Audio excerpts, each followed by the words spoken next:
Of course, using the stockman's cane, I can reach up and I can get a hold of branches and pull them down, bring them close enough that I can pick nuts or fruits for the pear tree. There's a nut still on this tree that hasn't fallen off yet. It's one that the blue jays got to early in the year. It didn't fall off during the fall or the winter last year. The blue jays found it up there and snacked on it early in the spring. And that's fine. They're allowed to do that because if they get enough to eat and they hang around the area, they'll help keep the grasshopper population down to feed their babies. And I certainly don't mind having the grasshoppers controlled a bit, although grasshoppers do have their place in nature. It's just I don't like them eating my plants so much, right? So I see lots of nuts forming on this tree. Even at 6 years old, it's going to produce a lot of nuts for me. This tree is the same height as a 15-year-old tree in the cultivated pecan orchard, where they space the trees 30 or 40 feet apart. There are a lot of factors that go into making this tree that size and this productive. And a lot of it has to do with just the polyculture nature of this setting. Now, pecan trees can grow all the way up into zone 4, maybe even higher, and all the way down into the tropics, and they're a fabulous tree for producing food. At around 30 years, a well-tended tree is going to produce at least 150 pounds of nuts at 2 pounds a day to feed a person. That's 75 days worth of food off of one tree.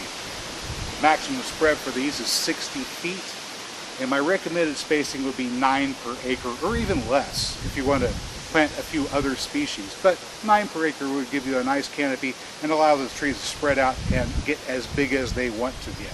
And whenever they get that big, at their extreme old age, they're very heavy producers. Hundreds and hundreds of pounds of food from each tree per year. I would estimate beyond 35 or 40 years, 2 trees is enough to feed a person. And that would be 60 feet by 120 feet. That's enough to feed you for a year. Imagine that. That's pretty impressive. So, why am I starting out a video about black beans by talking about pecan trees? Well, it's very simple. I wanted to start out with the history lesson. Let's go ahead and go to the backyard. We'll talk a little bit of history.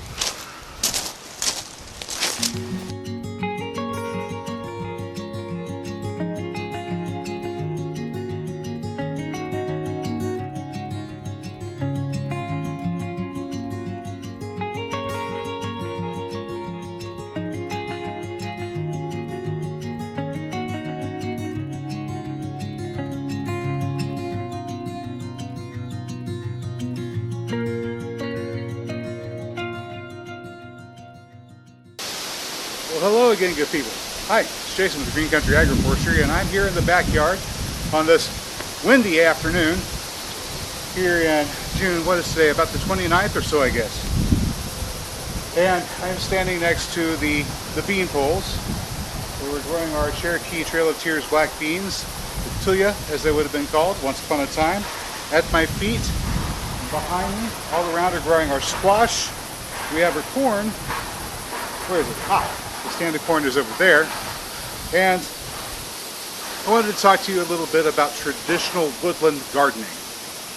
You see, when the Europeans first arrived here in North America and landed on the East Coast, they were greeted with vast woodlands as far as the eye could see. As a matter of fact, whenever Lewis and Clark made their historic expedition into the interior, it wasn't until they passed into the Great Plains that they broke out of the forest.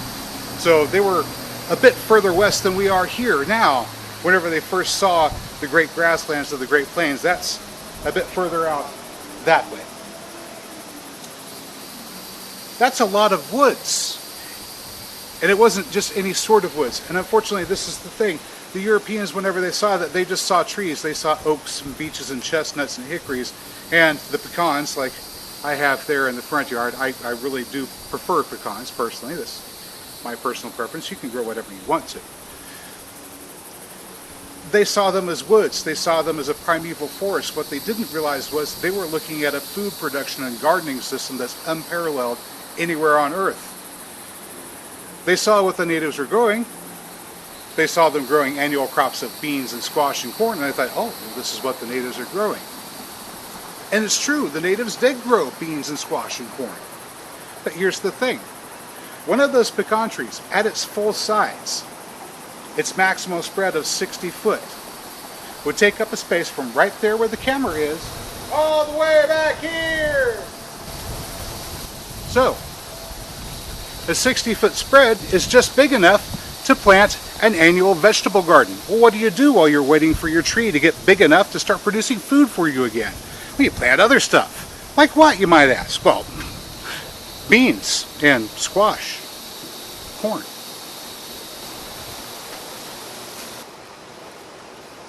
Of course, if you're fortunate enough to live far enough to the south, you can grow other crops like this okra here.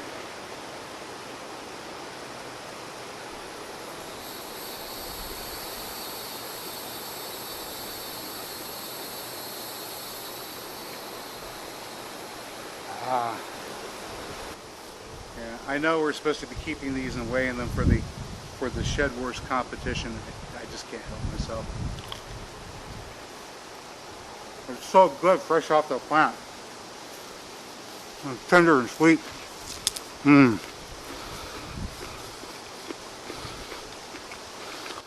these are good pickled. They're great in gumbo.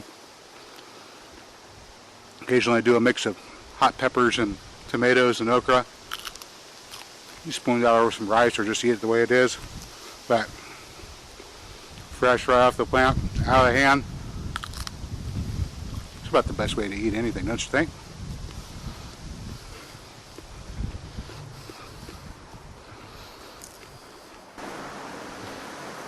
So it can take several years for one of those pecan trees to get big enough to be producing half of your food supply for an entire year. But all of that time, while the tree is growing, you've got this space that something needs to grow in it. If you don't plant food, it's going to grow weeds. So you may as well plant food. And so that's where our beans and squash, corn come in. Okra, if you're far enough south, maybe a little bit of garlic. Shoot, you can grow some tomatoes. Cherry tomatoes grow almost, well, wild just about everywhere once you get them established. Although I'm growing a different variety over here that hopefully will do really well.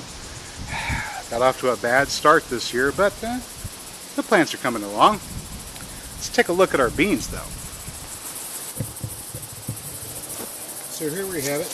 There's some of that butternut squash at the base of the pole.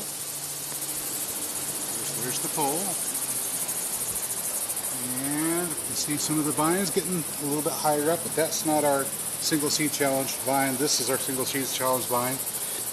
Right here, we can identify it because of this dowel rod stuck in the ground, and as you can see, it has got, let's see, 1, 2, 3, 4, 5, 6, 7, 8, 9, 10, 11, 12, 13, 14, 15, 16, 17, 18, 19, 20, 21, at least 21, 22, 23, 24, 25.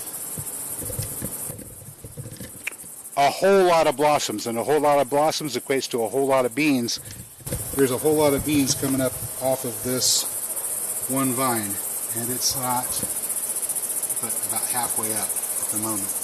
Of course, it's not the fastest growing and healthiest and most productive that we've got. If you look right over there, we've got some that have already reached all the way up to the top. I'm beginning to wonder if maybe next year I ought to put some sort of frame at the top and spread those out a little bit further. I don't know. Let me know in the comments below what you think. Should I put a little ring at the top, maybe about 2 foot across, spread those vines out some more?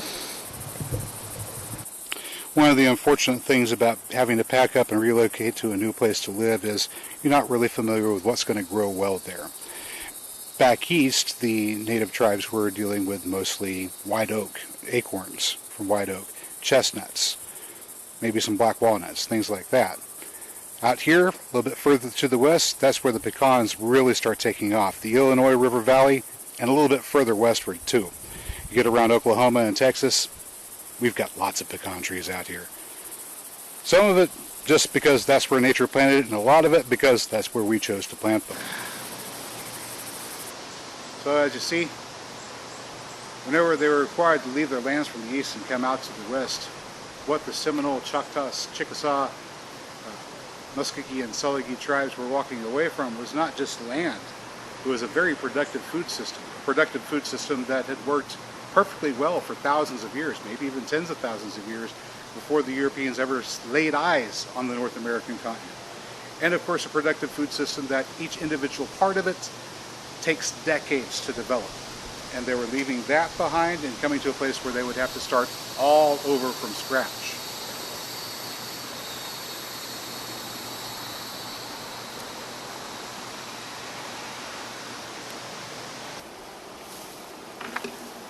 Well, good people, that's all I've got for you today. Hey, if you found the video informative or entertaining, please hit that like button. Don't forget to leave your comments down below. Share the video, subscribe to the channel, bang the notification bell, and good people, I will catch you next time.